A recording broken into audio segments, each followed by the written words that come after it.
ଫେବୃଆରୀ ଠାରୁ ଗାଡ଼ି ମାଲିକଙ୍କ ଯନ୍ତ୍ରଣା ବଢ଼ିବ। ବୀମା ପ୍ରଦୂଷଣ ସାର୍ଟିଫିକେଟ୍ ନଥିଲେ ଫାସ୍ଟ୍ୟାଗ୍ ରିଚାର୍ଜ ହେବ ନାହିଁ। ଏବେ ବର୍ଷକୁ ଆଗରୁ 2 ଥର ମହଙ୍ଗା ଭତ୍ତା ମିଳୁଥିଲା। ଏବେ ତାହା ସରକାର 3 ଥର ବର୍ଷକୁ ଦେବେ ବୋଲି ସ୍ଥିର କରିଛନ୍ତି। ଏବେ ବିଏମ୍ସି ଆଦାୟ କରିବ ୟୁଜର ଫି। ଗଣିବେ ହାଟ, ଶିକ୍ଷାନୁଷ୍ଠାନ, ଢାବା ଓ ଅନ୍ୟାନ୍ୟ ସଂସ୍ଥା। କାରଣ ୟୁଜର୍ସ ଫି ଲୋକମାନେ ଅଳିଆ କରୁଥିବା ଜିନିଷକୁ ଦେଖି ଆଦାୟ କରିବ।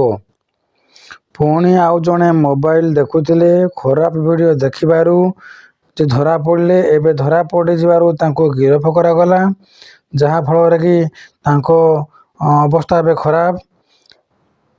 ଚାଷୀଙ୍କ ଠାରୁ ଲାଞ୍ଚ ନେଇ ଗିରଫ ହେଲେ ଫରେଷ୍ଟର। ଅଫିସରୁ ବାହାରିଲା ନଗଦ ଟଙ୍କା। ହସ୍ତଗତ ହୋଇ ଯାଞ୍ଚ ବେଳେ ଧରାପଡ଼ିଥିଲେ। ଭାରତରେ ଟି-20 ନ ଖେଳିବାକୁ ବାଂଲାଦେଶ ଅନୁରୋଧ କରିଥିଲା। ଅନୁରୋଧ କ୍ରମେ ବିସିସିଆଇ ଏହା ବିଚାରକୁ ନେଇଥିଲେ।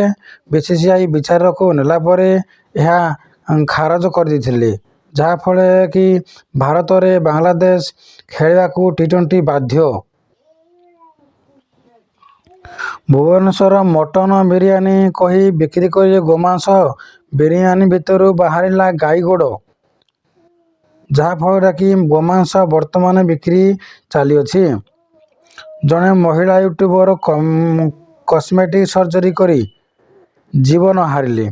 ତାଙ୍କୁ 38 ବର୍ଷ ବୟସ ହୋଇଥିଲା, ଯାହାଫଳରେ କି ସେ ବର୍ତ୍ତମାନ ସର୍ଜରୀ କରି ଜୀବନ ହାରିଲେ।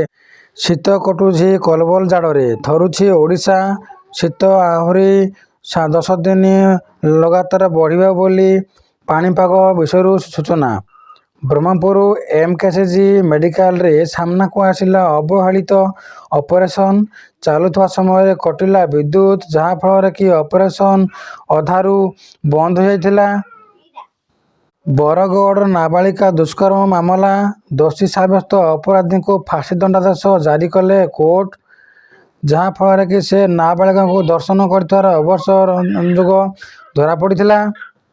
ଭେନେଜୁଏଲା କ୍ଷମତା ଲୋଭ, ଟ୍ରମ୍ପଙ୍କୁ ନିଜ ନୋବେଲ ପୁରସ୍କାର ସମର୍ପଣ କରିବାକୁ ମାରିଆନାଙ୍କ ଘୋଷଣା, ଯାହାଫଳରେ କି ମାରିଆନା ବର୍ତ୍ତମାନ ତାଙ୍କର ନିଜର ପୁରସ୍କାର ଟ୍ରମ୍ପଙ୍କୁ ଅର୍ପିତ ବୋଲି ଘୋଷଣା କରି କହିଥିଲେ। ନବୋଦୟ କ୍ୟାମ୍ପସରେ ଜଣ୍ଡିସ ଆକ୍ରମଣ ଘଟଣା, ସବୁ ପିଲାଙ୍କୁ ଘରକୁ ପଠାଇଦେଲେ।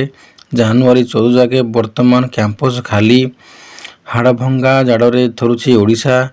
12 ଡିଗ୍ରୀ ତଳେ 38 ସହର। ଶିମିଳିପାଳରେ 0 ଡିଗ୍ରୀ। ଗାଁର ଗରିବ ପିଲା ବି ଏବେ ବାବୁ ହୋଇପାରିବେ। 30 ଜିଲ୍ଲାର 118 ଆଦର୍ଶ ବିଦ୍ୟାଳୟର ଭିତ୍ତିପ୍ରସ୍ତର ସ୍ଥାପନ। ଏପ୍ରିଲରୁ ମେ ପ୍ରଥମ ଜନଗଣନା ପର୍ଯ୍ୟାୟ ଆରମ୍ଭ ହେବ। ଏବେ ଘରେ ଘରେ ଗଣତି ହେବ। ସମସ୍ତଙ୍କ ଘରକୁ ଗଣତି ହୋଇ 2027 ଫେବୃଆରୀ 9ରୁ 28 ପର୍ଯ୍ୟନ୍ତ ଜନଗଣନା ବୋଲି କୁହାଯାଉଛି। ପୁଲିସ ବିଭାଗ ସିସିଟିଭି ଏନ୍ଏସ୍ ପ୍ରକ୍ରିୟାରେ ଟେଣ୍ଡର କେଳେଙ୍କାରୀ। ରାଜ୍ୟ ରାଜକୋଷକୁ 6 କୋଟି ଟଙ୍କା କ୍ଷତି ହୋଇଛି ବୋଲି ଅନୁମାନ କରାଯାଉଛି। କେବଳ ଆୟୁଷର ବୈଦିକ ଡକ୍ଟର କେବଳ ଆୟୁଷ ଔଷଧ ବା ଲେଖିବେ ବୋଲି କେଉଁଝର ଆୟୁଷ୍ମାନ ଭାରତ ଡିଜିଟାଲ ମିଶନରେ ପାଇଲଟର କାର୍ଯ୍ୟକ୍ରମ କରାଯାଇଛି।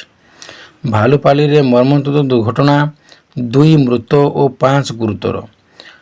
କାର୍ଯ୍ୟାନୁଷ୍ଠାନ ପାଇଁ ସାହସ ଜୁଟାଇ ପାରୁନାହାନ୍ତି ସରକାର। ଆଜି ସରକାର ଓସ୍ମା ଆଲୋଚନା, ଡାକ୍ତରଙ୍କ ପାଇଁ ଏହା କଠୋର ଚେତାବନୀ। For more information, please subscribe our channel.